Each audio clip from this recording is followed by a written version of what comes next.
Welcome to A Seat at the Table, a podcast powered by The Ice House, a place for courageous conversations empowering diversity and community in business.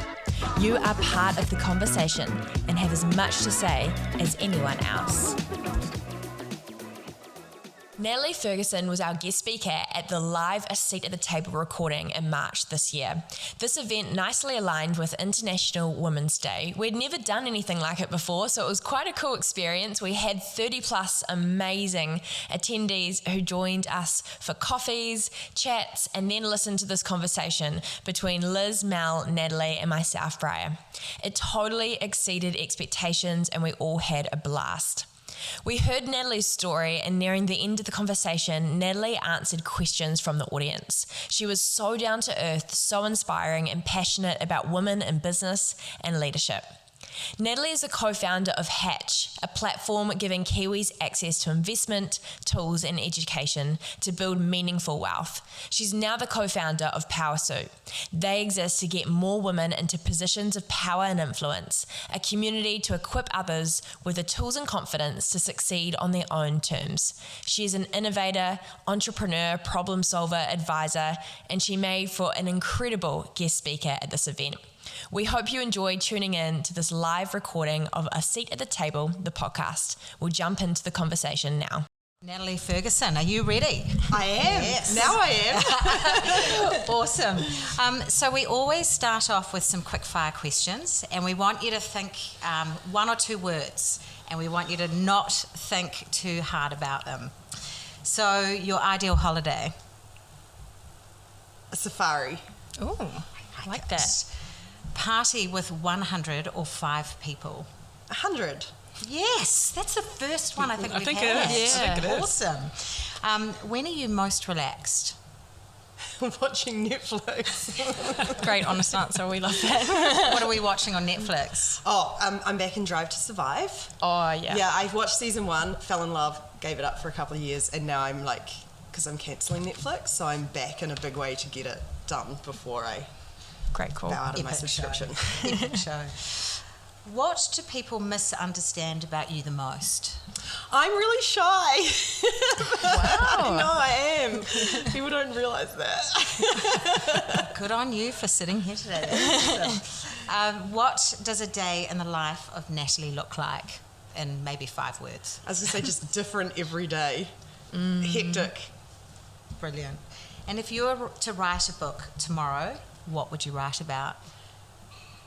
Women in leadership. That's what's on my mind at the moment. Yeah. Good stuff. That's cool. Brilliant. Yes, we love that. You nailed that. Well done. This first tester. We open up this podcast with a very broad, open question. And that question is, who is Natalie Ferguson? And what are you passionate about? What does life look like? Who am I? Yeah. That's a big question.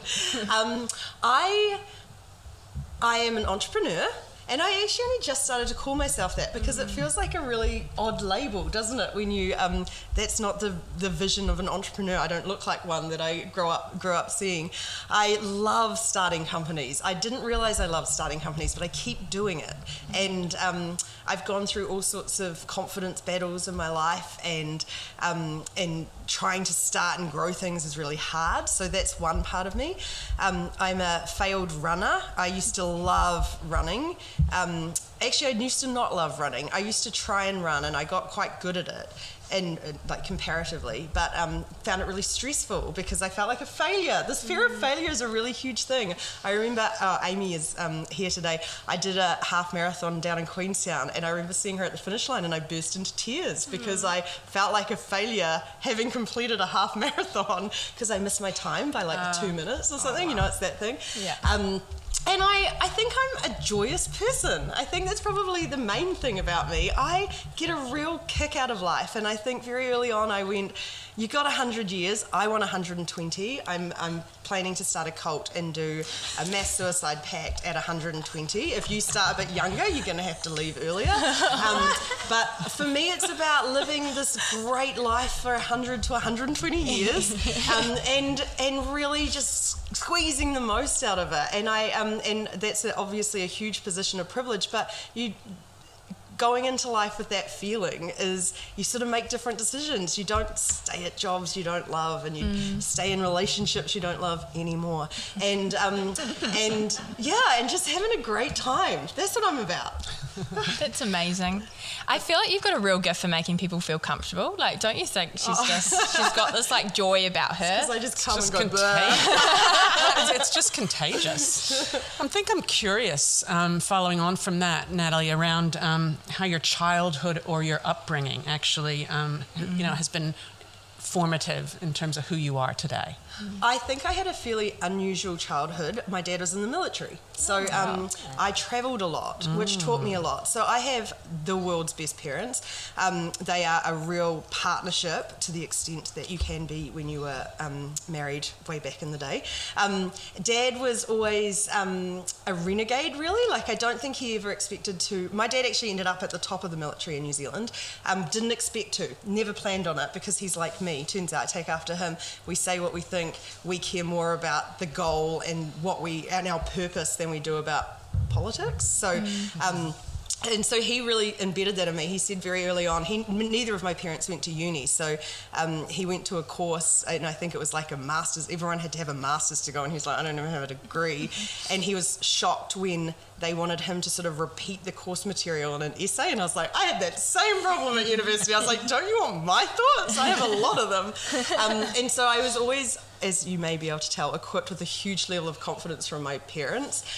But we also, my mum was, she couldn't work that much because we travelled around so much, but she would pick up jobs all over the show. So she worked at a refugee camp in Singapore when they lived there. She taught ESOL in Wellington. She taught me entrepreneurism. She always had us like making chocolates at Easter and going around the base and selling them. And so I think I just had this very extremely cool childhood. I was thrown into situations, like I started at a Air Force school basically in Hobsonville in Auckland.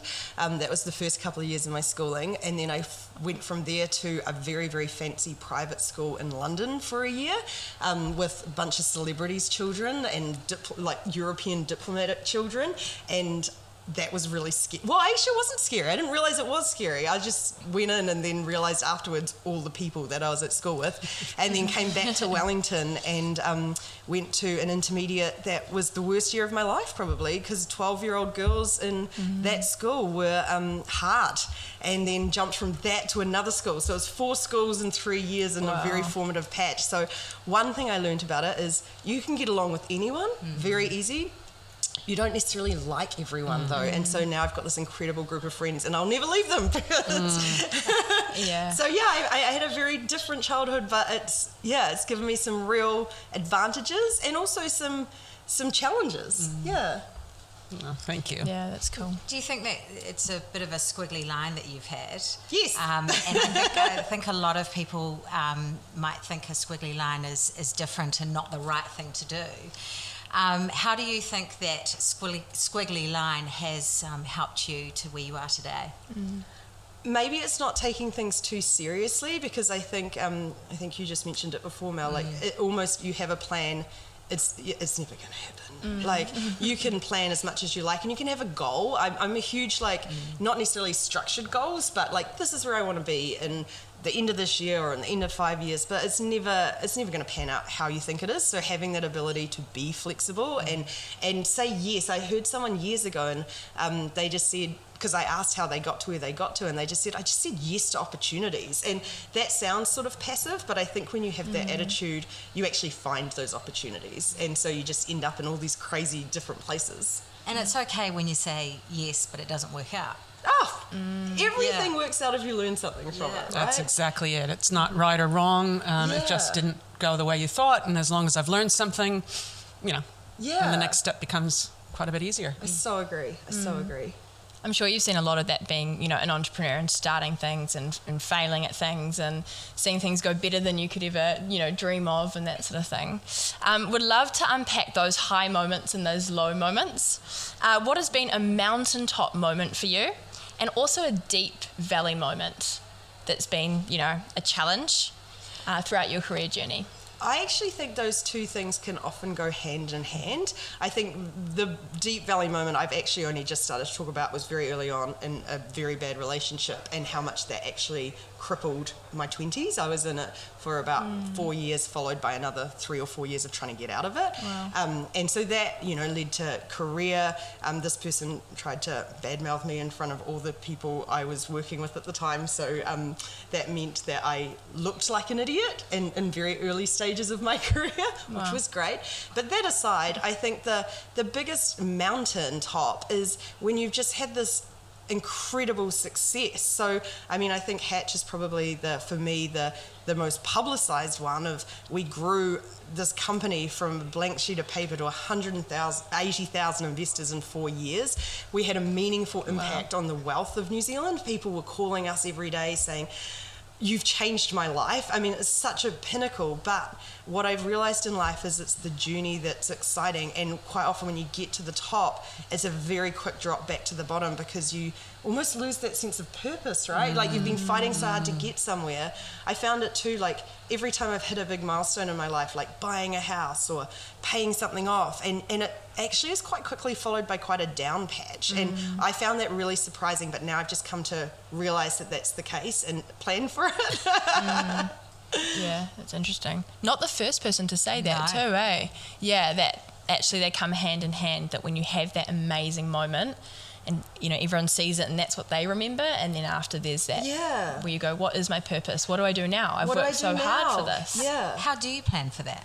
I think, and I heard again, I listen to a lot of podcasts and read a lot of stuff. Someone saying recently that emotions are emotions, and you should feel them and you should embrace them. Don't try and shut them down, but just expect them. And what I find now is when I feel that wave of sadness, and actually, because what do we have, like 1,000 emotions, and we recognize like 5 of them. When you feel that wave, just really sit with it and go, what am I actually feeling? And experience it, and then surround yourself with amazing people, and start to feel normal again. That sometimes that feeling of like I'm not quite in this world, or things don't feel real.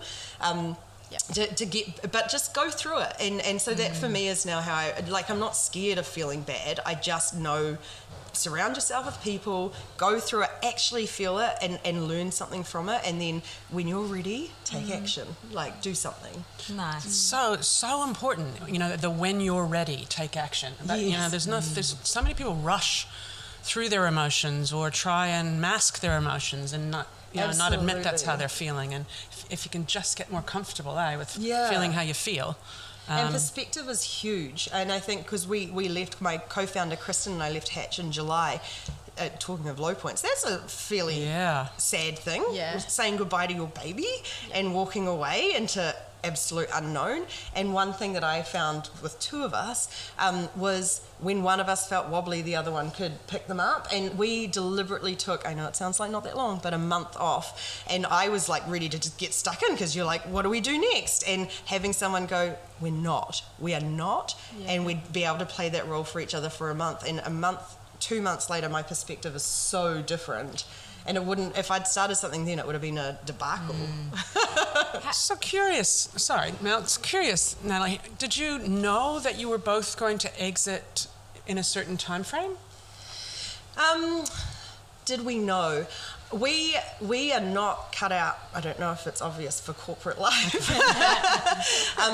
We also had this massive, I think this is one of the great things about starting a company. You create this incredible team of people, and they are your people, and you care so deeply about them. And one of the things that helped me leave was recognizing that the thing we created was people.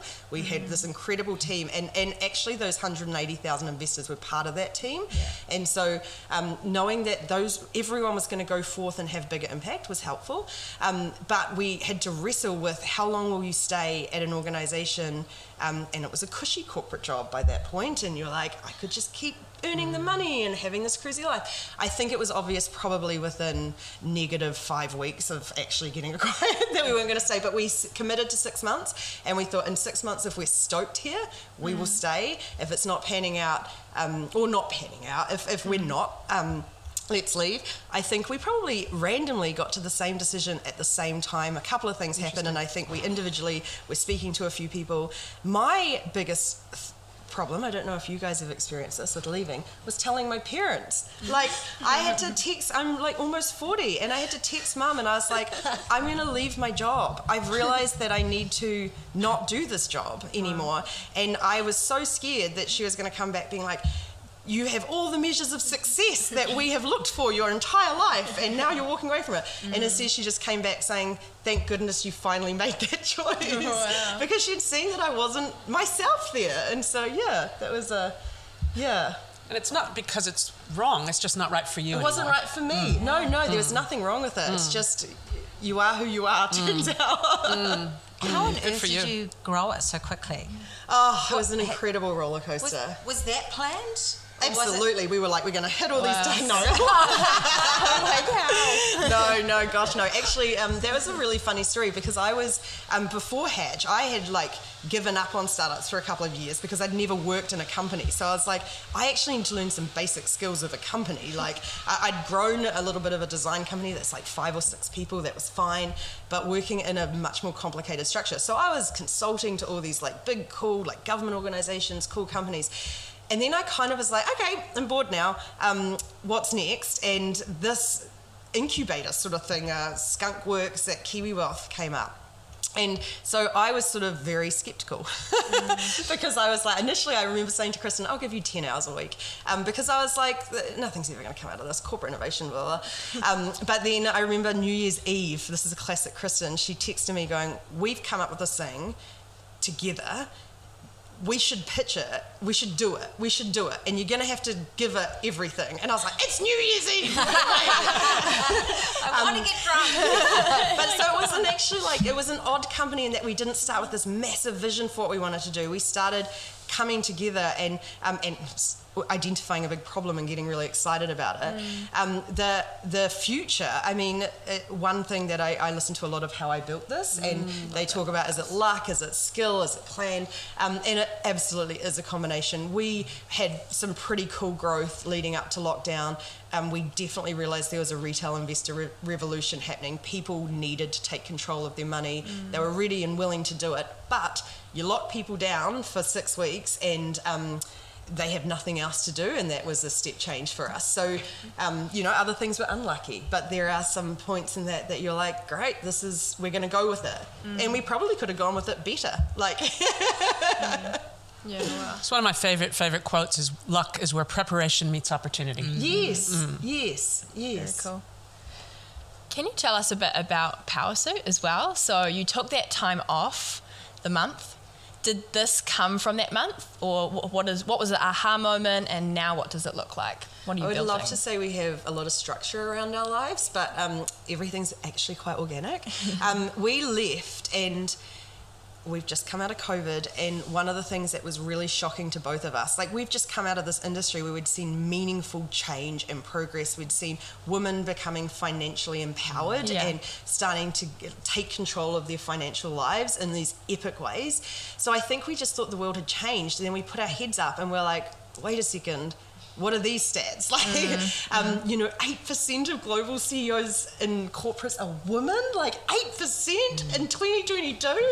And it was 2022 at the time, didn't we? Yes, and 29% in board seats. And that's just like astounding. And those stats had slipped backwards because of COVID. And I've started to talk about it a little bit as self-gaslighting, that when we first started talking about this, because we spent far too much time at Hatch on women and financial empowerment, it did not earn us any money. Like, we started coaching, it was so great, and the incredible thing where people would sit down and talk to each other about money. So we had already realized this is what got us out of bed, but we decided, oh, come on, that's sort of a bit of a fluffy problem.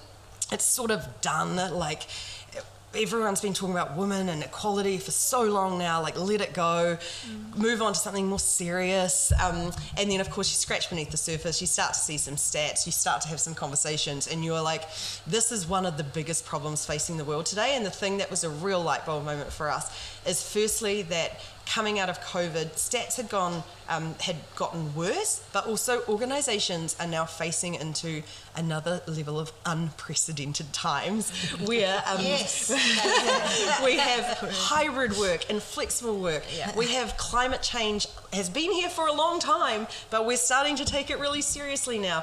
Automation, AI, it's all happening. Organisations are going, how on earth are we going to deal with this?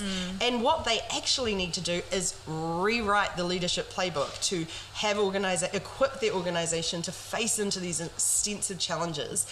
At the same time, we have women, and I think International Women's Day was such a big moment for me in seeing that, saying enough. Like, no more platitudes, no more it's a nice to have. We are here, we are ready, we are over-educated. Yeah. We need to not keep working like a man. We need a new structure that helps us be successful. And for the first time ever, those two sides are united with a problem that can be solved in the same way, which was just like, bam, this is it. We've spoken to a lot of business leaders, we've spoken to a lot of women, and we went, this is what we want to devote our lives to. This is something we will live and breathe. We don't actually know the solution yet. We've got some ideas, but we were very specific towards the end of last year of really deeply understanding the problem. And so part of that was launching a newsletter where we talk a lot about 3 different things that women need. There's, you've got your hard and soft skills. You've got all the stuff around financial literacy, which we talk about a lot. Women lack that, and we get to the top, and then we're shuffled to the side because we don't have that financial know-how, understanding profit and losses and all that sort of stuff. We have what we call core skills, communication, all of that sort of stuff, negotiation, critical conversations, all that stuff that is really imperative in an organisation facing into the future. And we need a community. This is something that's really unique to women. We need a peer group that helps us navigate a system that wasn't designed for us, that we now operate in. And so we know there's some solutions in there, and we're actually starting to work on now what it's going to look like. But in the meantime, the fact that we've launched a newsletter and now a podcast, and we've got momentum very organically. We were in the paper yesterday, but it's generally been word of mouth, and you notice it. Like, you see sign-ups, and there's like 20 from one organisation, and you're like, someone's heard about us and told everyone, and that's, for an early stage startup, what you want to see, that people are celebrating what you're doing, and people sort of knock on our door going, how do I help? I wanted to start something, I just want to help you instead, which is pretty cool. That's so cool. Do you think there's ultimately a confidence gap between men and women? Do you think that's what's holding women back? Such an interesting question. I'm going to say no. Yes, and the reason I'm going to say no is because we respond in a rational way to the environment we live in. And when we talk, and we've just recorded a podcast on imposter syndrome, which is actually imposter phenomenon. Exactly. We do not have imposter syndrome. We do not experience a syndrome. We are not broken. We live in a world where we are often the only person in the room, or we are doing things that we don't recognize other people who look like us doing. That makes you feel like an imposter. It is logical. Yeah. I think confidence, the other thing that we have tended to do when it comes to women in leadership is focus on the confidence and go, how do you feel better?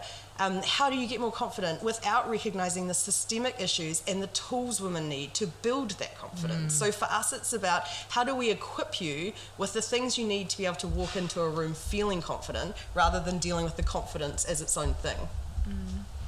How do you equip?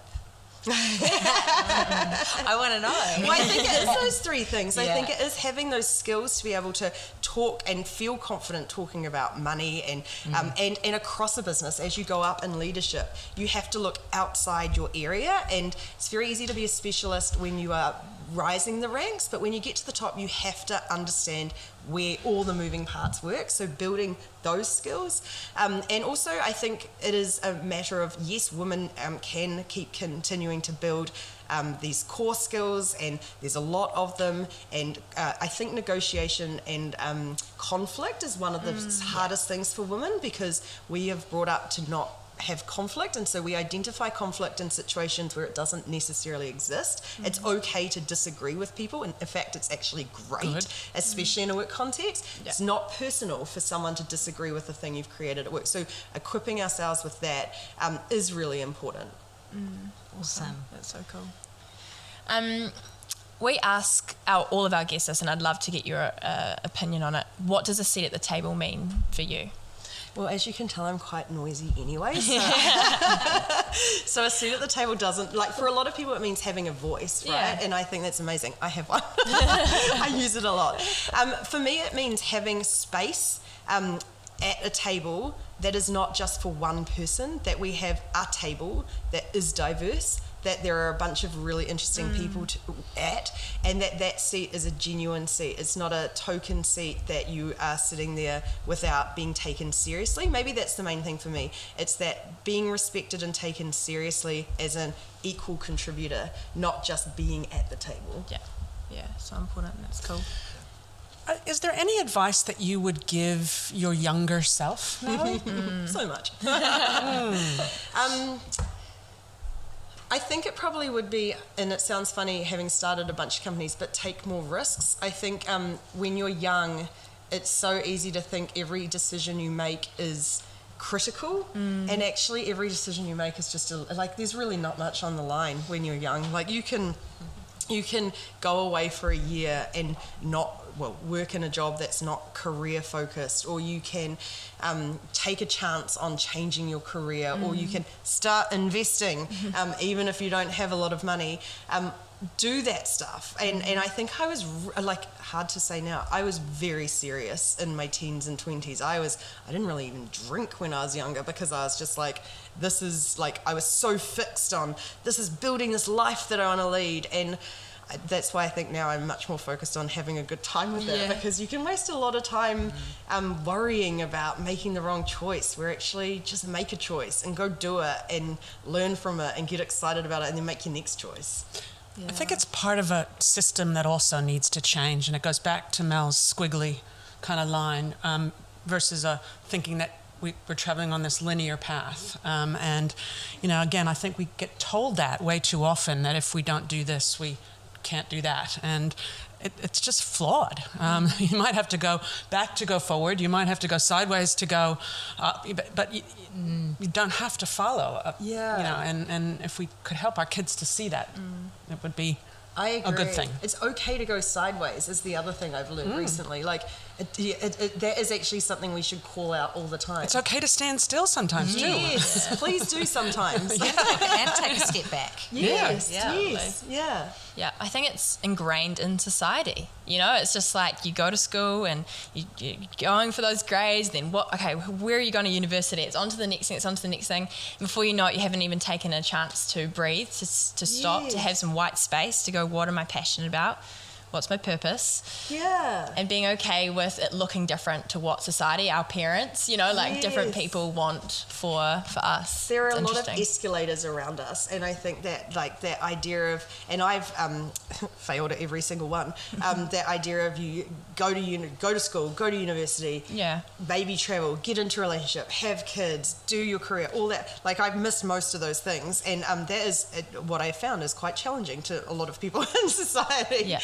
But what I think to that point is, once you decide what's important to you, and that should be different for everyone, that should be your success measure. Not because I even remember my mum's friend years ago saying all her friends had moved into these big, beautiful mansions with their husbands and their beautiful family and their beautiful Labradors, and then gotten divorced very quickly afterwards.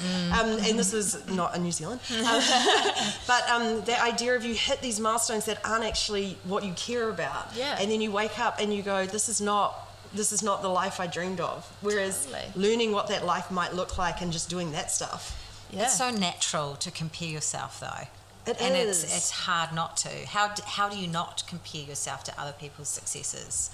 It's so funny. I think it really goes back to my childhood. I've never suffered from that. I've always backed myself. I'm always just like, well, I know what I'm doing. And actually, in some ways, I sort of go, the more I fly against social norms, the more I know that I've thought it through. And I actually look at that with a lot of people. When people make a different choice, I'm like, you are the most likely to have thought this through because you've actively made a choice. So true. But I think when it comes down to, like, the Instagram thing, again, I don't have that, but I recognize it as a thing of, you see all these people's lives and they look so glamorous. Let me tell you, I know enough very successful very privileged people, and when you get to know them, they are messy, they are complicated, they are just like the rest of us. And what looks glossy on the outside is and that's what makes them interesting though, right? Like that, when you get to that mess, you're like, now I know you, like now I like you. And so I think that comparison thing is like, I also love beautiful clothes and beautiful things, but it's actually not the thing that makes me happy when I wake up in the morning. So you don't have to have them all the time. That's that pause thing. It's not like, I'm starting a new business. This is not my time to be going on luxury holidays and buying nice things. I'm cool with that. It'll come again. Yeah, so true. Because often those things are, if that's your frame, those things are a byproduct, and that's okay. You know, but they're, you know, I've seen people and lived my life around some people who are exactly what you were describing before. They look like everything's wonderful, but when you scratch beneath the surface, it's actually not. And what they realize is that what's important is, and again, I don't remember who said this to me, but it's certainly stuck with me, the idea of who-ness versus what-ness. Yes. And I think I've experienced this, I don't know if you have, when you end up in a sort of unhappy place in life, you fill the unhappiness with stuff. I find I end up spending more to try and create happiness, and whereas what you actually need to do is leave that situation, and the stuff no longer matters, because you've got actually that who-ness, the happiness. You kind of get to the core of what really does make you happy. Yes, which is not what you think. No, it's not. I mean, sometimes buying something really nice makes me really happy, but yeah. Yeah, sometimes it's just the freedom to take a day off or having a great chat. Yeah, that's cool. Really curious, again, around what role you think men can play. I think that is the best question. I am baffled by why equality is seen as a woman's issue. It just blows my mind, because I am surrounded by incredible men who want to spend more time with their children, who don't want to live to the social norm of what it looks like to be a male, to be able to show their emotions, to be able to make different choices and turn up. Like, I know men who are primary caregivers, and they're like, there are no fathers groups, like, and so they have to be the only one in the room, and equality is better for everyone. And I feel like we bang it on and on and on, but it blows my mind we still don't see it as a society. I am very lucky to be surrounded by incredible men, and I think I'll give some examples of the things they do. Andrea, who's here today, I was out with her co-founder the other night, and he had gone out of his way to introduce me to one of my business idols, had set up a drink, and I arrived and I was a little bit nervous because I really admire her, and he quite obviously but subtly stepped back. So he sat us down, made sure we were comfortable, but left so much room for us to talk. Awesome. And I thought that was such a kind and caring thing to do without making a big thing of it. So I think that's one thing, that men can connect and then they can back away. The second thing I think is men who actually acknowledge their biases. We all have them. We should do it too. Everyone has biases. But that kind of, I recognise I probably see the world in a way that may not be accurate all the time. So once you recognise that, then you start to equip yourself with people and tools to deal with it. And you go, when I'm next doing a job interview, maybe I'm going to bring someone into the room who doesn't look and act like me, because I recognise that I need their voice to check my bias. Same thing with, I think one of the biggest things, and this is something that organisations can do as well, is when you look at leadership, to that point about organisations facing into the future, what actually does leadership look like? Because it doesn't look like what it looked like 10 years ago, but we haven't really updated a lot of our job descriptions to match it. So start to look at your team and the women around you and recognise the unique qualities and skills they bring and celebrate them, because they're not, like, even the other day I was talking to someone and she was, her husband was working in this intense job, and she said there was some like kind of struggles in the week, and so she gave him this funny thing that they'd bought on holiday once, and said, every week just give this to one of the people in your team who've been struggling the most. And I was like, isn't that funny? Because we would see that in this society as, oh, she's doing a nice like cultural, social thing. I was like, that is leadership. That is leadership. Recognize it for what it is. So I think men have a lot of tools. I think men can take more time with their children. They can put their hand up to take parental leave. And one other huge thing, going back to finance, is men should be having conversations with their partners who take time off work about their KiwiSavers and making sure that they are investing equal amounts into each person's account, so that there isn't a huge wealth gap at retirement. Wow. It's, fundamental, I think, to what you were just talking about, Natalie, around leadership is the understanding that organizations need to get to the point where they realize it's a process, not a position. Yes. Right? Leadership is not, by virtue of where you sit in the organization. It's what you do.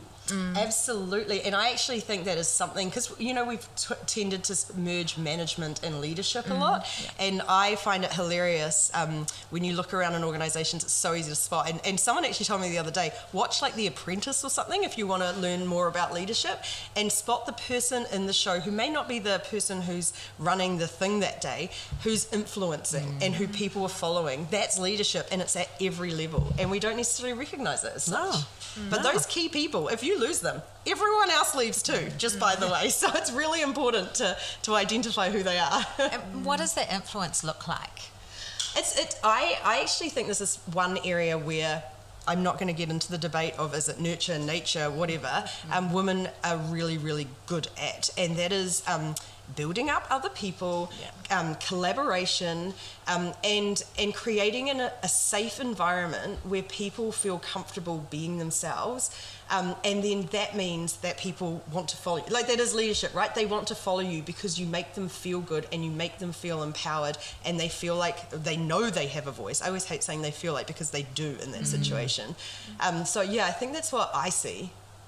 And they follow you because they want to, not because they have to. Yes, you're not a cult leader like No. I will be. We need to that could be a whole other podcast, I feel, like touch on that whole cult thing, planning. It's Powrsuit, I'm following the newsletter. I encourage everyone to follow the newsletter, powrsuit.com. What letter's missing again? E. EOWR suit. Yes, that's it.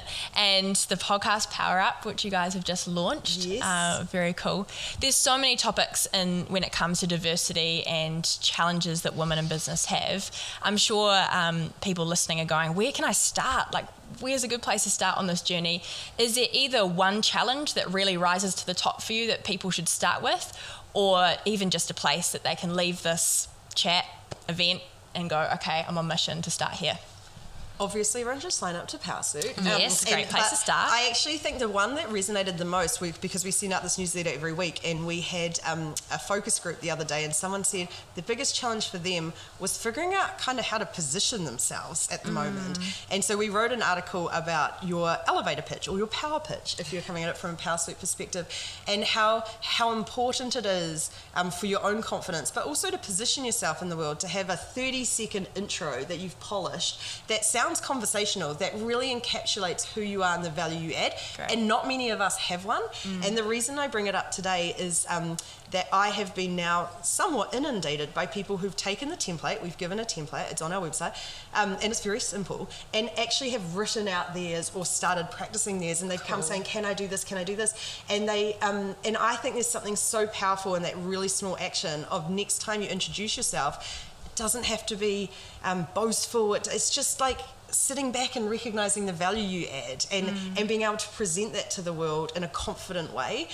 Secondarily with that, and Kristen always tells me off for having two actions when I ask for one, but a lot of people don't know their value, and it sparks a conversation. Ask your workmates, ask your friends, what is the thing that I do that you go to me for? And you'll be very surprised, and probably very happily surprised, that you've missed this entire thing that you do that you didn't know about. Yeah, so true. That's gold. That's so cool. I want to open up to some audience questions. I feel like, if there's something brewing, now is your chance. Now is your opportunity. So feel free to ask a question. Pop your hand up if you have a question. I'll repeat it, and then we'll pass it to Natalie. Yes. Have you, Natalie, ever encountered on your journey building businesses, and obviously that's a very intense journey, and I want to know what sort of your personal relationships or dynamics have been along the way, and have any of them changed over time as you have grown as a person and expanded what you're doing? Have you felt any, I guess, negative sort of feedback or action from others, and how have you dealt with that? So how has your personal relationships changed, as you've gone on in your business journey, and how have you dealt with it?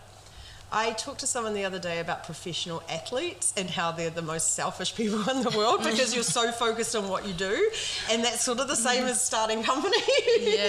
I actually think one thing, going back to the idea of living the life you want to live, is I do not want to start something that I don't love and have a great time every day. So my co-founder now, Kristen, it is by far the best working relationship I've ever had in my life. We have such a great time together. We disagree a lot. I think that's extremely helpful. Cool. We have each other's backs like nobody's business. We will support each other. We will uplift each other. We will laugh. We often stay in the same room when we travel now, so it's like 6 o'clock in the morning. Hi. But we're great friends, and I think so. For me, it's sort of that idea of surrounding yourself with people who have your back. Andrea, we met through work and through starting businesses at sort of the same time, and I feel like you start to surround yourself with this community of people who lift you up. So I think probably the main change has been I've gotten rid of the people who drag me down. I don't have time for that anymore, and I think there are definitely times where you go through, like right now. I was here with 2 friends. I was on my phone all the time. I was trying to hustle some stuff. I was writing emails. And I was very apologetic, but they were both so strong and like, you've got stuff to do. We're here for it. Like, we will entertain ourselves. So that guilt of I'm not living up to expectations is, you go through cycles. And if you're in one at the moment, be around people who back you in that. Yeah, totally. That's so good. Have you ever had to have like a conversation with a friend going, this isn't working, but hey, this is really important to me, and come on the journey or don't, or maybe this isn't working and having to close that friendship off? Not really. Okay, that's cool. I think like my friends, I've got incredible friends. They're all doing their own stuff. Like I have people working in flood protection and in transport behaviour change. Like we all do such different things. Cool. I think other friends, like when you have sort of, you've got the friends for a season, friends for life, friends whatever. Yeah. I'm fine with that. Like I am fine with those relationships coming and going. But your core friends, I feel like we have, as we've grown up, become better at having really hard conversations with each other and calling each other out. I actually think one of the best things with friendships is telling people when they're in the wrong. Yeah. Because, the worst thing is when you're like, oh, they were so mean, and oh, you are so right. Yeah, the workplace is being really rude to you. And you're like, no, actually, you needed to step up and do that better. And I think that's true friendship. And you do it in a kind way, but like I get the most out of that than I do out of people pretending that I'm in the right when I know I'm not. That is gold. How important is it to have a buddy? Like through your professional career, because you've got your co-founder, and I've got my business partner, and she's my buddy, and we're talking all the time, just like you do, and I think a lot of people feel like they have to go on their own path. But I feel like that buddy system is quite important. What do you think? Well, I had a conversation with someone the other day about co-CEOs, and they were like, oh, I don't, ultimately one person's accountable. And I said to Kristen, oh no, because we were co-CEOs. And she's like, whatever, I don't buy that at all. Like that, again, it's another social norm. And she's like, we have each other's back, and sometimes you're better and sometimes I'm better, and we make decisions that way. And that is the way it should be done. With us, I think. And the caveat to that is having the wrong buddy or the wrong partner is a million times worse than having none. So be so careful about how you pick. And it's not always a friend. Like you can be really good friends with someone, but if you've never worked together, you may have very different expectations about what things look like. Do you go through a process to know if that person is right? I'm very I'm very organic. No, Kristen and I just connected. I think and you connect with different people, and I actually think that non-process processes, I've started to notice there are people when you meet them, like I've got a really good friend who's in a really cool job now, and I've noticed I lean on her more as a mentor, and so you sort of, I think trust is built through 1,000 actions, and so you start to do more of that stuff, and then at some point you might get to the point that you're like, we're ready to do something. But it's like any relationship. It's a critical relationship. Don't race into it. Yeah. That's gold. Brilliant. Great advice. There's a question over here first. Yeah. So 10 years' time, you've been successful in your mission on, helping women in leadership. What does it look like? In 10 years' time from... Oh, sorry, that was my... So in 10 years' time from now, what does success look like? Yeah. That's a really good question, because I learnt the other day about positive mindset, and someone said we should think more about what if it does pan out. And I realised, when you're starting something new, I spend a lot of time on like, what if it goes wrong? Who cares? If it goes wrong, it goes wrong. But like, what does it look like if it goes well? So in 10 years' time, hopefully in 5 years, but in 10 years' time, I will be living probably a very similar life. I will travel, I will be surrounded by great people. The only difference is I won't need to earn money. But in saying that, like everything, it is a journey, not a destination, because actually what I've learned with money over time is you actually just hit different milestones and you have more freedom at each milestone. So I'm already like, having done quite a few businesses, at a point where I'm fortunate enough to live a life that is quite different from what it was like 10 years ago. But I have realised about myself that I don't stop, I get bored, and I think there's so many things in this world to change, and the only thing that having success brings you is more profile and influence, and less need to make compromises for money. But you are still going to go forth and do whatever the next big thing is. What does success... Oh, sorry. Can I just do a Yeah, of course. And what does, if you've been successful in the mission of, raising leadership, What does the world look like? Yeah. I said yesterday we don't need International Women's Day anymore. Yeah. It's a nice to have. International Women's Day becomes a nice to have. I think what it looks like is that recent research that's come out is showing that I hate this term, but the lack of utilisation of women economically is costing the global economy $7 trillion a year. So we will all be wealthier. And women, I think, well, not women, organisations will be nicer to work in. I think we will have more productivity. We will have people who are able to work in the way they want to work and plan their careers how they want to plan their careers. All genders I'm talking about. There will be no expectations about women being more likely to go into nursing and men more likely to go into the police. Maybe not in 10 years, maybe I'm being wildly optimistic, but we will be further down the path to getting there. And I think that any progress on that, if we can make any of it, that's great. Obviously not 8% women CEOs anymore. We want way more than that. But what we've realised is getting to the top isn't necessarily what everyone wants. And leadership, as we've discussed, happens at every level. And so actually it's more women, and I don't know how we're going to measure this, but more women being in the positions they want to be in and leading with impact in those positions. Yeah, that's great. That was my question too. Louisa was first, yeah. Yes. I'm interested to know, Natalie, one thing you mentioned, joy, at the start of the conversation. What's one thing that brings you joy? Oh, I love that question. What brings you joy, Natalie? I normally have to repeat the question when I miss one once, and they're like, what did they say? What brings me joy? Talking about not being on the traditional escalators, I am in an incredible relationship at the moment, and it's probably the first time in my life I recognise when people talk about great partnerships and great relationships. I've always been like, what does that really look like? Is it really? And now I'm like, oh my goodness, having your chief cheerleader on your team and being able to have a great time and travel and do small things I love it. And so for me, that is one thing that brings me joy. We went to Harry Styles together. We're like, you've got it's great. And so to me, it's friends and relationships. That makes me so happy and a little bit emotional for you, because I'm sure it's been quite a journey to get to that point. With your past, which I've heard you even mention in some of your own podcasts. Around that relationship you were in prior. So that can be very scarring. And to be able to open up again to it. For sure. Does he have a brother? Enough, and this is probably now I'm going really deep. It's a she. which is actually a change for me.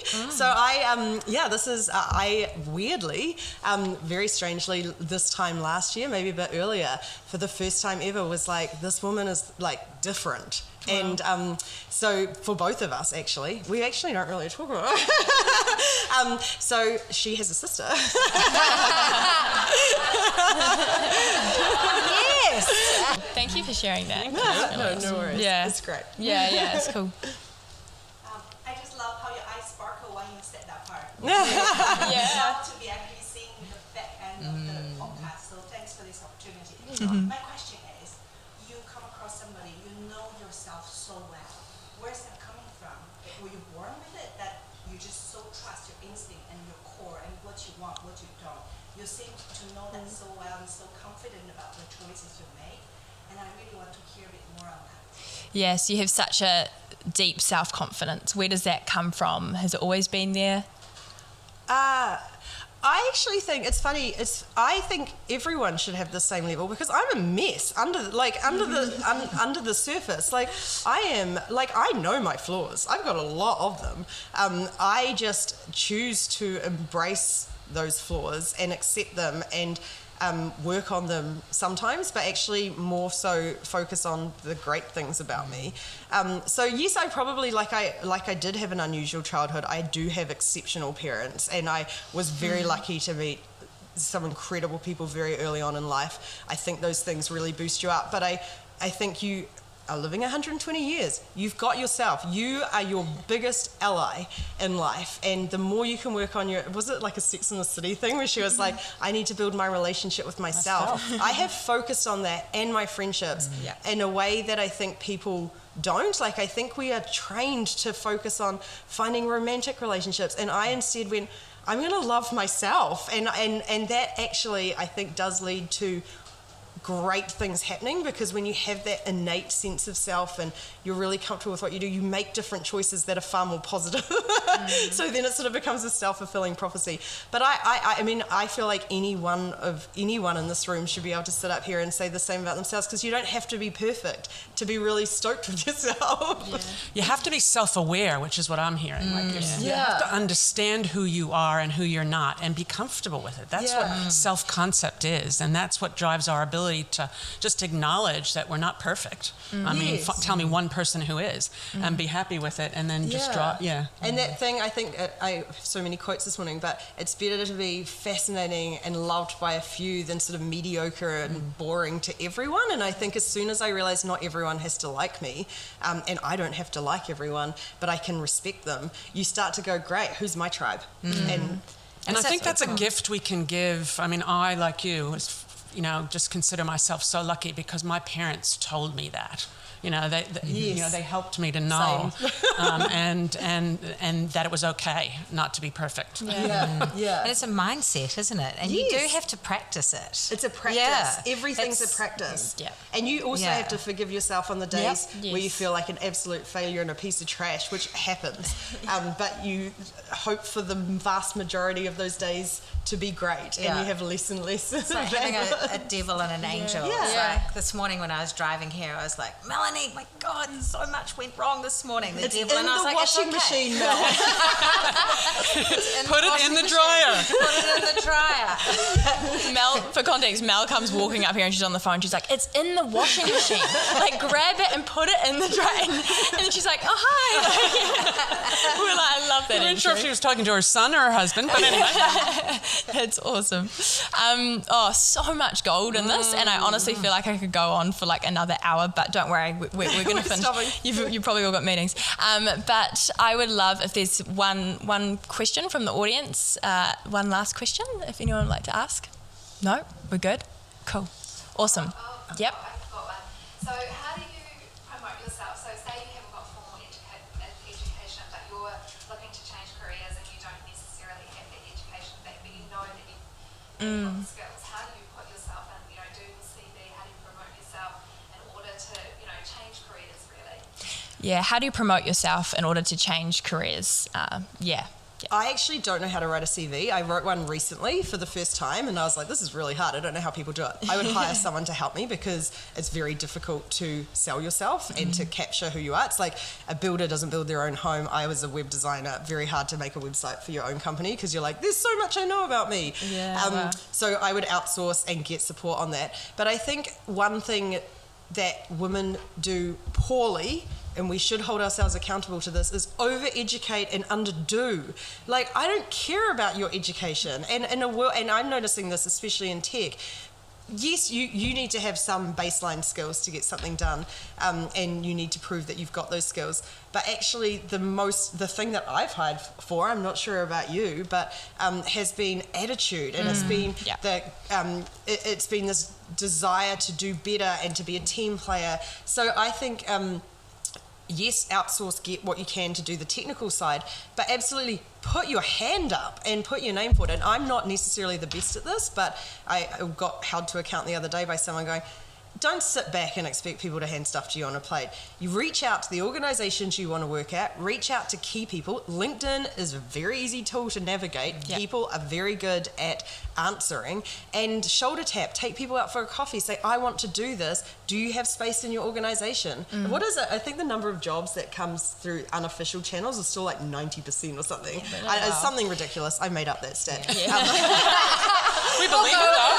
It sounds right. It's a lot. It's a lot of jobs. But it's like you can teach a skill, but you can't teach an attitude. Yeah, totally. And you can't, and you would be so amazed by how putting up your hand and making a connection is impactful. And if you do it once and they say, oh, you're not quite ready yet, great, go away, get what you need, come back. Because the third time, someone actually told me this the other day, the third time no one's going to be like, no again. Like, the third time you contact them and you've got, like, I've done the first thing, I've done the second thing, they're like, okay, this person is the most eager person to ever want to work with me. So true. Like, I want them to work with me. Yeah. Oh, yeah. Persistence. Oh, yeah. It's gold. Awesome. Nice. Well, it has been such a joy to have this conversation. I'm not buying that you're shy. Maybe, I don't know. But yeah, honestly, this has filled my tank and made me very inspired for where we're heading in terms of women in business, diversity in business. I kind of want to finish with this question. Who's someone that's been really influential in your journey that you'd like to thank in this moment? Oh, I love that question. I've got too many to count now. I feel like I'm going to be one of those people at the Oscars who... No one be offended if it's not you, okay? She loves you too. I think, actually, I'm probably going to thank one of my oldest friends. Her name is Jess, and she lives in Melbourne. And she has two very young children, and she's lived in Melbourne for about 13 years now. And we go through stages because we're both terrible at keeping in touch long distance, that we don't talk much. And I actually just tried to instigate, and I see she's replied and I haven't got back to it, voice memos. Oh, yeah. But she has taught me so much about the power of resilience, and you look at her life, she's clearly someone from the outside, you look and you think, oh, it's perfect. But I know the challenges she's had, and I know the amount that woman can take on her shoulders, and I just find that so inspirational. Every time I'm flapping about going, my life is so hard, I think she can do it, I can do it. Yeah, that's so cool. I love that.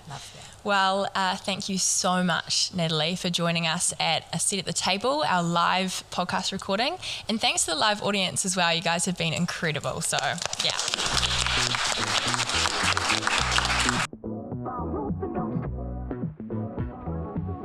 Thanks for listening to A Seat at the Table. If you haven't already, check out Season 1 to hear similar business and leadership stories empowering diversity and community.